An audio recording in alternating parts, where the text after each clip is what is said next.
Hello and welcome guys. Today we will study class 10th English chapter 6 of first flight named as 100 dresses part 2 written by Elsor Esther. Dear students, if you have not still watched the first part of this video, then please click on the link given in the description box. तो आइए dear students देखते हैं what is the overview, what is the summary and what is the theme of this lesson through different highlighted points. तो आइए देखते हैं। First point क्या बतलाया गया है? The teacher miss Mason got a letter from the principal office of Jan Petronski, that is father of Wanda Petronski. कहने का मतलब ये है स्टूडेंट्स, फर्स्ट पार्ट में आपने देखा था कि जब ड्राइंग कंपटीशन होता है, कॉन्टेस्ट होता है, तो 100 ड्रेसेस की जो डिजाइनिंग थी वांडा पेट्रोन्स्की द्वारा बनाया गया था, जिसके वजह से ड्राइंग कंपटीशन की फर्स्ट विनर कौन थी? Wanda Petronski. ओके, लेकिन आपने फर्स्ट पार्ट में ये देखा था कि 2-3 दिनों से लगातार वांडा पेट्रोन्स्की क्या थी? अब्सेंट थी।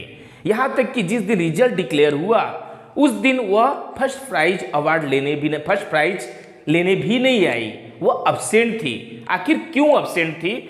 उसका जो असली कारण यहां पे बतलाया गया पार्ट 2 में। क्या बतलाया गया है कि जो टीचर थी जिन्होंने ड्राइंग कॉन्टेस्ट क्लास में करवाया था, जिनका नाम मिस मैसोन था, उनको प्रिंसिपल ऑफिस से एक लेटर मिला। ओके, और जो लेटर था वह किसके द्वारा सेंड किया गया था? By the father of Wanda Petronski. और वांडा पेट्रोन्स्की के फादर का नाम क्या था? Jan Petronski. मतलब जैन पेट्रोन्स्की ने वांडा के स्कूल के प्रचार के नाम एक लेटर लिखा। ओके, और वह लेटर जो है प्रिंसिपल ने उसको पढ़ा, फिर class teacher that is teacher miss Mason को हैंड ओवर कर दिया गया। Okay, she reads out to the class that letter, और जो मिस मैसन रहती है उस लेटर को जब देखती है और उसको ले जाकर के क्लास के बच्चों के समक्ष पढ़ देती है। क्या पढ़ती है? Mister Petronski that is Jan Petronski writes that, उस लेटर में उन्होंने लिखा है, क्या लिखा है? They are moving to another city, मतलब वे अमेरिका को छोड़कर दूसरे शहर में जा रहे हैं। Okay, where people would not make fun of Wanda Petronski because she had a funny name, जहां पर उनकी बेटी का कोई खिल्ली नहीं उड़ाएगा, मजाक नहीं उड़ाएगा कि इसका नाम कितना स्ट्रेंज है, कितना फनी नेम है ना। मतलब मेरी बेटी का, उन्होंने लेटर में लिखा है कि मेरी बेटी वांडा पेट्रोन्स्की का उसके डिफरेंट नेम की वजह से लोग उसका मजाक नहीं उड़ाएंगे। इस वजह से अमेरिका को छोड़ करके मैं सपरिवार दूसरी सिटी में जा रहा हूं और वहीं सेटल हो जाऊंगा।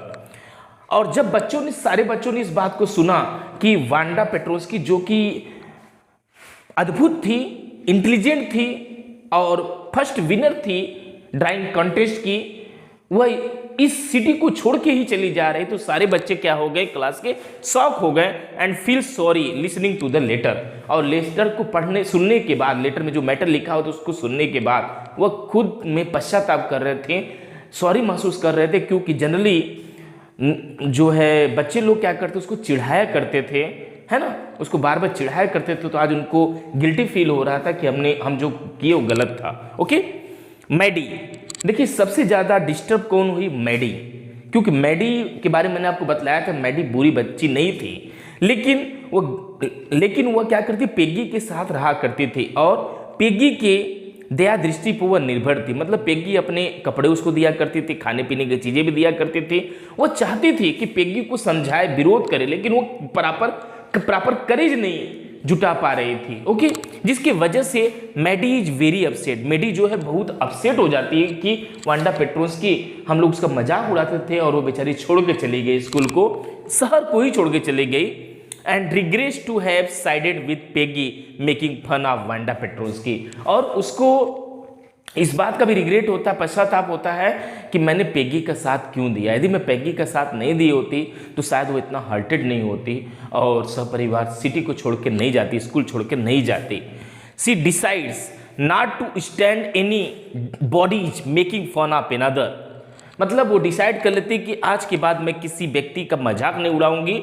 And would also raise her voice against that she wanted to tell Wanda that her 100 days, मतलब कहने का मतलब है यदि कोई विरोध भी करते रहेगा तो उसके खिलाफ होगी। जैसे यहाँ पेगी क्या करती थी, पेगी मजाक उड़ाया करती तो उसके खिलाफ खड़ी होगी, इसने डिसाइड किया। ओके, और साथ ही साथ she wanted to tell Wanda that her 100 dresses were beautiful, उसके अंदर एक डिजायर भी था कि काश वांडा पेट्रोल्स्की मुझे दोबारा मिलती तो मैं उसको बता सकती कि तुमने जो डिजाइन बनाया था, जो ड्राइंग बनाया था, वह क्या था, बहुत ही सुंदर था, बहुत ही मार्वलस था, स्प्लेंडेड था। काश वो मिलती तो मैं उसको बतला पाती कि 100 ड्रेसेस जो उसके थे बहुत ही ब्यूटीफुल थे, मार्वलस थे। ओके, फिर क्या होता है कि बोथ पेगी एंड मैडी, चूंकि मैडी तो अंदर से बेचारी रिग्रेट है, पश्चाताप कर रही है, पेगी को भी अंदर, लेकिन वो अपने जुबान पे नहीं ला रही है ना। तो पेगी और मैडी दोनों क्या करते हैं, सेट आउट फॉर बोगिन साइड, वो दोनों डिसाइड करते हैं कि चलो हम लोग बोगिन साइड चलते हैं। ओके, क्यों जाना चाहते हैं, क्योंकि वहाँ पर वांडा रहा करती थी, मतलब इनको लगा कि हम चलते हैं, माफ़ी मांग लेते हैं, और चल के माफ़ी मांग लेंगे तो शायद उस सिटी छोड़ के न जाए। बोगिन साइड जाते हैं, लेकिन बहुत देर हो चुका रहता है। On reaching there they knocked at the door, Boggins side में जिस रूम में वो रहा करते उसके दरवाजे पे खटखटाते हैं, नॉकिंग करते हैं, बट गॉट नो आंसर, कुछ भी आंसर इनको नहीं मिलता है। It means Wanda and her family had gone forever, हमेशा के लिए वो जा चुके हैं। ओके, आगे देखते हैं। पेगी टोल्ड मैगी, पेगी जो है मैडी को बतलाती है कि when she was asking Wanda Petrolski about her, जब भी मैं उससे पूछती थी कि how many dresses do you have, है ना, और तुम्हारे पास कितने ड्रेसेस है, तो वह रिप्लाई करती थी आई have 100 dresses, I have 100 dresses. तो जब भी मैं उससे पूछती थी, in fact probably she was getting good ideas, she was getting good ideas for her drawings. Piggy का कहना है कि जब भी मैं उसको इंटरजेक्ट करती थी, उससे क्वेश्चन पूछा करती थी, तो उस बात से वह क्या करती थी, इन्फ्लुएंस होकर के उसके माइंड में गुड आइडियाज आते थे कि अब अलग प्रकार की ड्रेस की डिजाइन में कैसे बनाऊं, अलग प्रकार का कलर उसमें कैसे भरूं, उसको एकदम डिफरेंट कैसे बनाऊं। मतलब कहीं ना कहीं मेरे टोकने की वजह से, पेगी करना है मेरे टोकने की वजह से ही उसके अंदर 100 ड्रेसेस की ड्राइंग बनाने की आइडियाज आते थे। Peggy and Maddy write letter, मतलब वो दोनों डिसाइड करते हैं कि हम क्या करते हैं कि अब तो मुलाकात नहीं हुआ, चलो वांडा को क्या किया जाए, लेटर लिखा जाए, telling that she has won the drawing competition. और इनडायरेक्टली वो बोलना चाहते हैं कि आप तुमने जो है ड्राइंग कंपटीशन जीत लिया है, थ्रू लेटर वो उनसे बात करना चाहते हैं दोनों। But Wanda doesn't reply for a long time, लेकिन वांडा पेट्रोल्स्की लेटर पाती है, लेकिन फॉर ए लॉन्ग टाइम कुछ भी रिप्लाई नहीं करती है, पूरी तरह से मौन रहती है। ऐसा क्यों, आगे देखते हैं। Wanda finally writes to miss Mason, और अंततः क्रिसमस के दिन जो है वह, क्रिसमस के एक दिन पहले वह मिस मैसन को, अपने टीचर को क्या लिखती है, लेटर लिखती है। उसमें क्या लिखी है, ये लेटर का फॉर्मेट है, जो लेटर लिखा गया उसके द्वारा आप देख सकते हैं। क्या लिखा है, dear miss Mason how are you, आप कैसी हैं, एंड रूम नंबर 13 का क्या हाल है, मतलब जिस रूम में मैं पढ़ा करती थी उसका क्या हाल, उसमें जो स्टूडेंट हैं उनका क्या हाल चाल है। प्लीज टेल द गर्ल्स, कृपया उन लड़कियों, मतलब tell the girls they can keep 100 dresses, मतलब उन बच्चियों को बोल दीजिए, लड़कियों को बोल दीजिए कि मेरी जो 100 ड्रेसेस डिजाइन उसको वो हमेशा के लिए रख लें। क्योंकि in my new house I have 100 new ones, क्योंकि मेरे नए घर में मेरे पास 100 और नए 100 ड्रेसेस हैं, वो चाहे तो उसको रख सकते हैं। और जितने भी जो 100 ड्रेसेस हैं all lined up in my closet, सारे मेरे क्लोजेट में एक निश्चित, मतलब एक लाइन में सजे हुए हैं, अरेंज हैं। Okay, I would like that, मैं यह चाहूँगा कि जो लड़की पेगी है to have the drawing of the green dress, वो जो मेरी ड्राइंग है ग्रीन ड्रेस वाली, पेगी को ग्रीन ड्रेस वाली मेरी जो ड्राइंग है उसको हैंड ओवर कर दिया जाए, उसको दे दिया जाए, और विद द रेड ट्रिमिंग, और उस ग्रीन ड्रेस में क्या है, लाल रंग की झालर लगे हुए हैं, वो जो लाल झालर वाली जो ग्रीन ड्रेस वो पेगी को दे दिया जाए, मेरी ये इच्छा है। एंड हर फ्रेंड, उसकी जो क्लोज फ्रेंड है मैडी, उसको ब्लू वाली ड्रेस दे दिया जाए, मेरी ये इच्छा है। ओके, और for Christmas I miss that school, मतलब क्रिसमस पर मैं क्या कर रही हूँ, स्कूल को मिस कर रही हूँ, अपने अमेरिकन स्कूल को मिस कर रही हूँ। माई न्यू टीचर, और जो मेरे नए टीचर हैं does not equalise with you, मतलब मिस मैसन को बोलती है कि जो मेरे नए टीचर वो आपकी बराबरी नहीं कर सकते हैं, आप बहुत ही अच्छी हैं, है ना।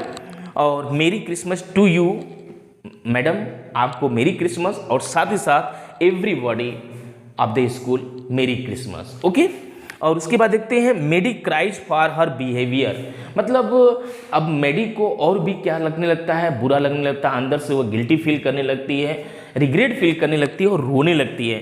And decides not to stand anybody making fun of, और डिसाइड करती है किसी का मैं अब मजाक एकदम नहीं उड़ाऊंगी in the future. She would always raise her voice against that even if Peggy her closer friend was नरबाई।